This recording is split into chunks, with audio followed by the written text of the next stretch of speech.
Página 53. El fin de la infancia, por Arthur C. Clarke, 1956. 9. Un sole neta Karinae. Ese hombre, Boyce, dijo Kareyen. Hábleme de él. El supervisor no usó, naturalmente, estas mismas palabras, y expresó además unos pensamientos mucho más sutiles. Un hombre hubiese oído una corta explosión de sonidos rápidamente modulados, no muy diferentes de los de un transmisor Morse de alta velocidad. Aunque se habían grabado numerosos ejemplos de ese lenguaje, su extrema complejidad había desafiado todos los análisis. Y la velocidad era tal, que nadie hubiese podido, aunque dominase los elementos de esa lengua, sostener una conversación normal con los superseñores. El supervisor de la Tierra estaba de pie, de espaldas a Rasaberak, mirando a través del abismo multicolor del Gran Cañón. 10 kilómetros más allá, algo velados por la distancia, los pétreos terraplenes reflejaban toda la violencia del sol. Abajo, a centenares de metros del borde rocoso en el que se encontraba Kareyen, una rastra de mulas descendía con lentitud hacia las profundidades del valle. Era curioso, pensó Kareyen, que los seres humanos aprovechasen aún todas las ocasiones para volver a las costumbres primitivas. Hubiesen podido llegar al fondo del cañón en una fracción de segundo, y con más comodidad. Pero preferían arrastrarse por senderos que parecían muy peligrosos, y que quizá lo eran. Kareyen movió apenas la mano. El gran panorama se desvaneció dejando solo un sombrío vacío de profundidad indeterminada. La realidad de su empleo y de su posición volvieron a él.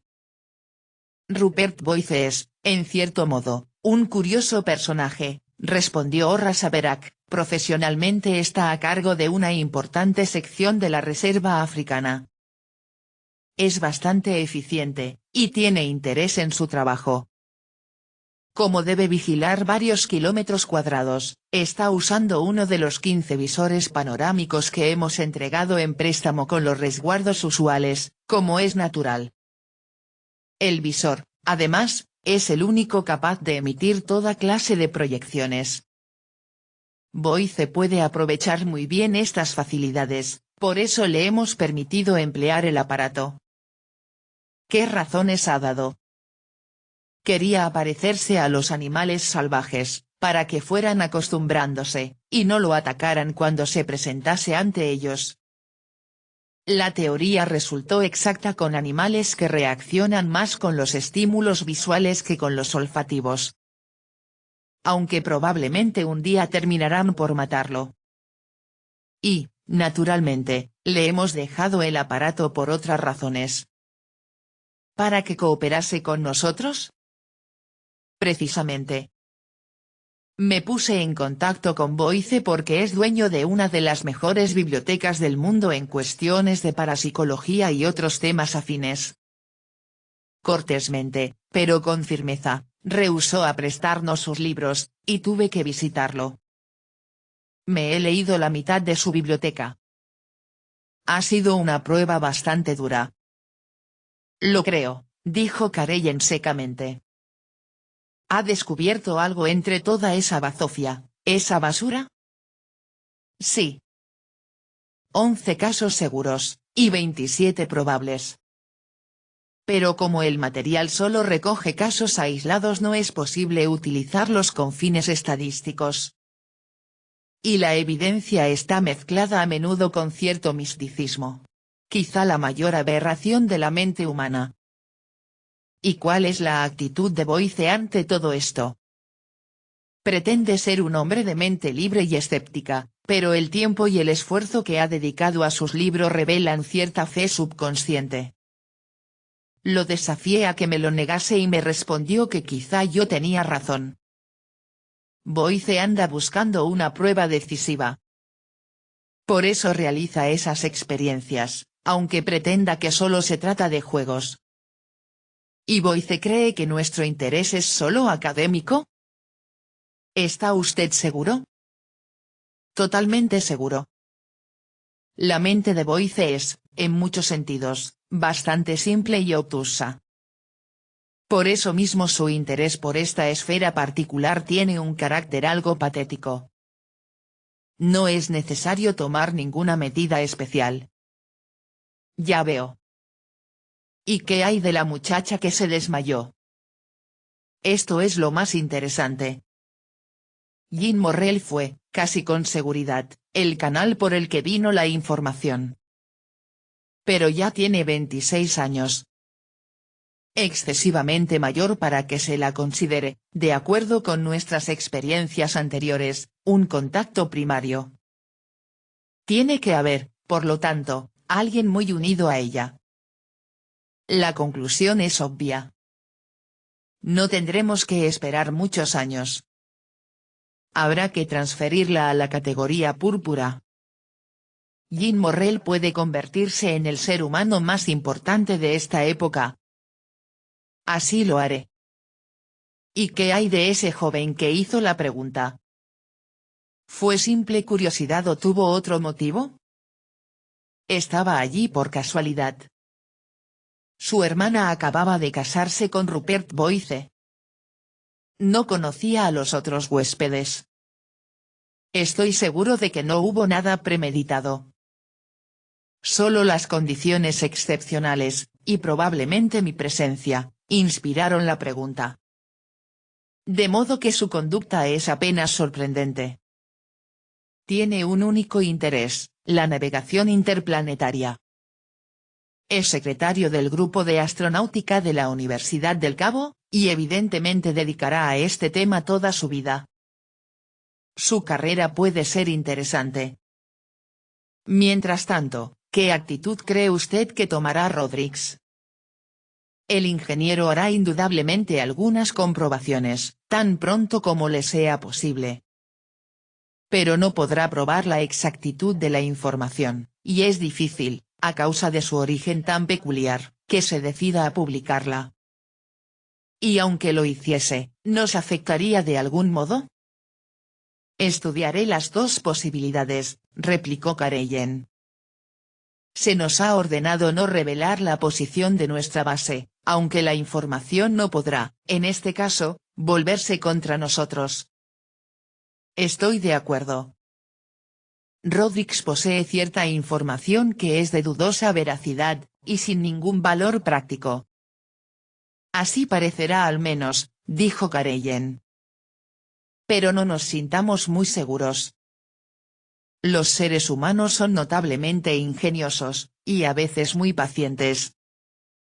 No conviene subestimarlos y será interesante seguir la carrera del señor Rodrigues. Rupert Boyce nunca llegó realmente al fondo de la cuestión. Cuando sus huéspedes dejaron la casa, con menos ruido que de costumbre, Rupert pensativo, arrastró la mesita hasta el rincón. Una leve niebla alcohólica le impedía analizar de veras lo ocurrido, y hasta los mismos hechos se le habían borrado ya ligeramente. Tenía la vaga idea de haber asistido a algo muy importante, pero huidizo, y se preguntó si discutiría el incidente con Rasaberak. Enseguida pensé que sería una falta de tacto. Al fin y al cabo su cuñado tenía la culpa de todo. Se sintió vagamente enojado con Han. ¿Pero era Han responsable? ¿O algún otro? Rupert recordó, con cierta vergüenza, que había sido su experimento. Decidió entonces, con bastante éxito, olvidar el asunto. Quizá habría hecho algo si hubiese encontrado la última página del anotador de Ruth. Pero la hoja se había extraviado en medio de la discusión. Han se declaró inocente y, bueno, uno no podía acusar a Rasaberak. Y nadie recordaba que había deletreado el disco, salvo que el mensaje no tenía, aparentemente, ningún significado. El experimento afectó ante todo a George Gregson. Nunca pudo olvidar el terror que sintió en aquel instante, cuando Jean cayó en sus brazos. El repentino desamparo de Jin transformó a la amable compañera en un ser que invitaba a la ternura y al afecto. Las mujeres se habían desmayado, no siempre sin intención, desde épocas inmemoriales, y los hombres habían respondido siempre adecuadamente. El colapso de Jin fue totalmente espontáneo, pero no habría tenido más éxito si hubiese obedecido a un plan. En ese instante, como pudo comprenderlo más tarde, George tomó una de las decisiones más importantes de su vida. Jin era, definitivamente, la muchacha que más le importaba, a pesar de sus raras ideas y de sus más raros amigos. No tenía intención de abandonar a Naomi o Joy o Elsa o Gion, como se llamaba Denise, pero había llegado la hora de decidirse por algo más permanente. Jin estaría sin duda de acuerdo, pues los sentimientos de ambos habían sido muy claros desde un principio. Su decisión tenía otro motivo que George ignoraba. La experiencia de esa noche había debilitado el orgullo y el desprecio que le inspiraban los peculiares intereses de Jin. Nunca lo reconocería, pero era así, el hecho había suprimido las últimas barreras. Miró a Jin, pálida, pero repuesta, reclinada en el asiento de la máquina voladora. Abajo reinaban las sombras, arriba, los astros. George ignoraba totalmente dónde estaban, dentro de un radio de 1000 kilómetros. Pero esa era tarea del robot. Estaba guiándolos hacia la casa y los haría aterrizar dentro de, así anunciaba el tablero, 57 minutos. Jin le devolvió la sonrisa y retiró suavemente su mano de la de George. «Deja que me circule la sangre», pidió frotándose los dedos. «Tranquilízate, me siento muy bien». «¿Qué crees que habrá pasado? ¿No recuerdas nada?» «No». Un vacío total. Oí la pregunta de Han. Y luego los vi a todos haciendo un alboroto a mi alrededor. Fue, estoy segura, una especie de trance. Al fin y al cabo. Jin se interrumpió y decidió al fin no decirle que ya le había ocurrido otras veces. Sabía qué pensaba George de estas cosas y no quería trastornarlo todavía más, o hasta asustarlo quizá. «¿Al fin y al cabo qué?» preguntó George. «Oh, nada. Me pregunto qué habrá pensado aquel superseñor». Probablemente no esperaba tanto. Jin se estremeció ligeramente, y se le nublaron los ojos. «Les tengo miedo a los superseñores, George».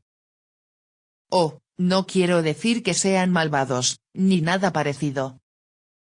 Creo que están bien intencionados, y que hacen lo que quizá nos conviene más. Solo me pregunto qué planes tendrán realmente». George se movió, incómodo. «El hombre se ha preguntado lo mismo desde que los superseñores llegaron a la Tierra», dijo, «nos lo dirán cuando llegue el momento. Y francamente no tengo tanta curiosidad. Me preocupan ahora otras cosas más importantes». Se volvió hacia Jin y le tomó las manos. «¿Qué te parece si vamos mañana a los archivos y firmamos un contrato por, digamos, 5 años?»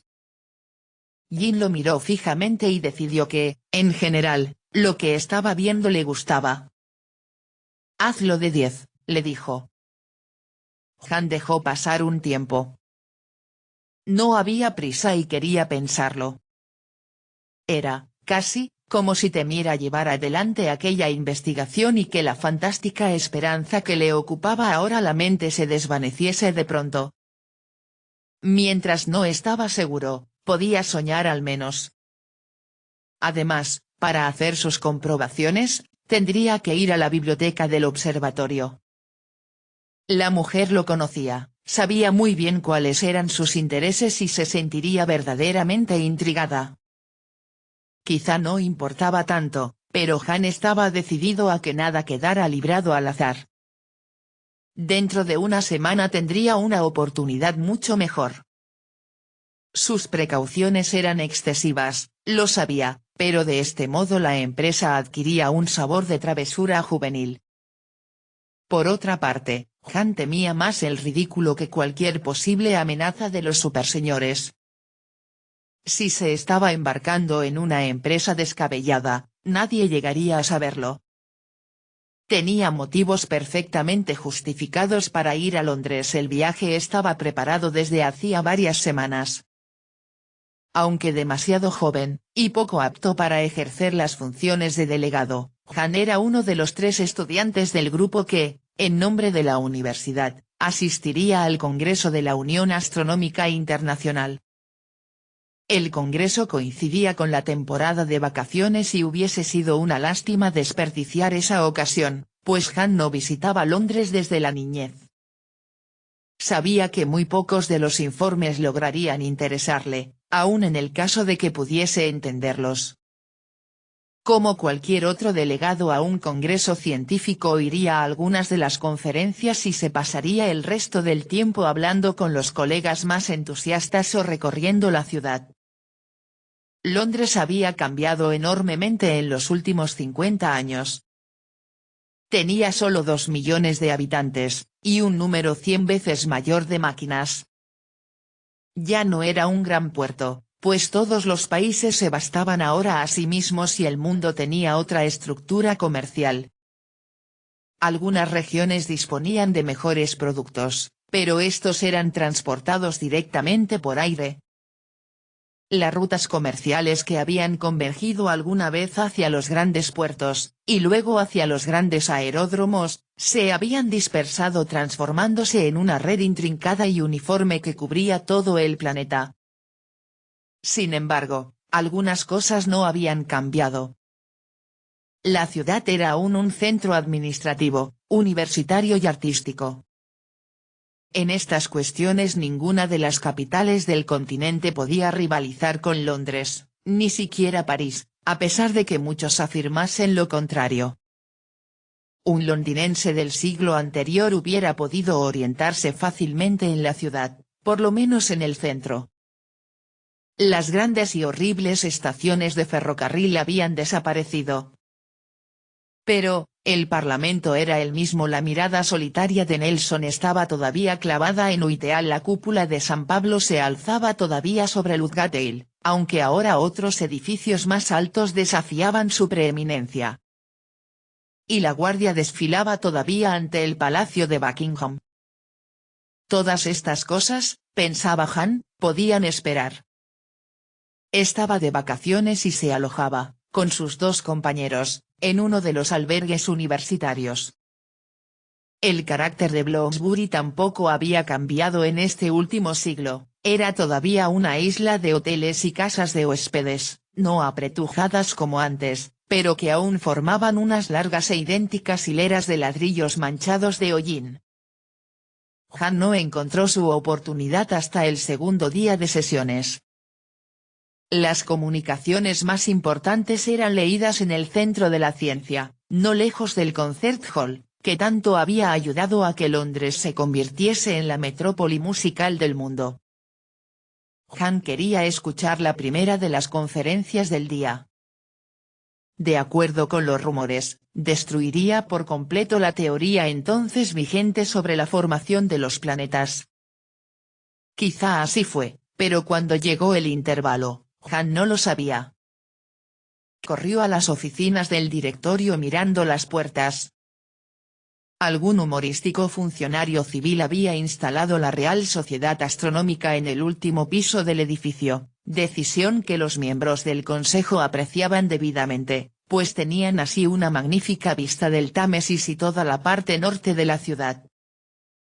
Las oficinas parecían desiertas, pero Han, llevando en una mano, como un pasaporte, su tarjeta de socio, por si alguien llegaba a detenerlo, encontró fácilmente la biblioteca.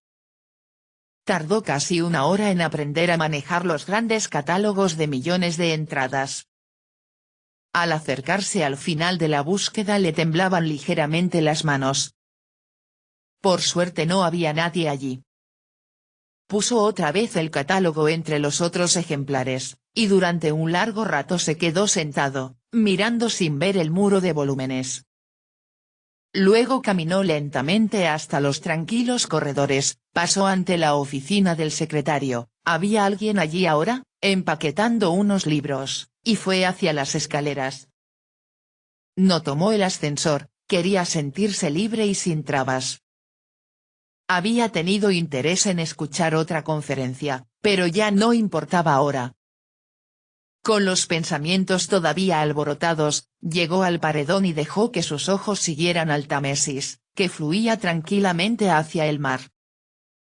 Para alguien educado dentro de la ciencia ortodoxa, era difícil aceptar lo que ahora tenía en las manos. Nunca podría estar seguro de su verdad, pero, sin embargo, la probabilidad era abrumadora. Mientras caminaba lentamente junto al muro del río, puso en orden los hechos. 1. Nadie en la fiesta de Rupert sabía que iba a hacer esa pregunta. Ni siquiera él mismo había sido una reacción espontánea ante determinadas circunstancias. Por lo tanto nadie podía haber preparado una respuesta, ni conocerla con anterioridad. 2. NGS 549.672 significaba algo probablemente solo para un astrónomo. Aunque el Archivo Geográfico Nacional había sido completado hacía ya medio siglo, solo unos pocos miles de especialistas conocían su existencia. Y ninguno de ellos hubiese podido decir dónde se encontraba ese astro determinado.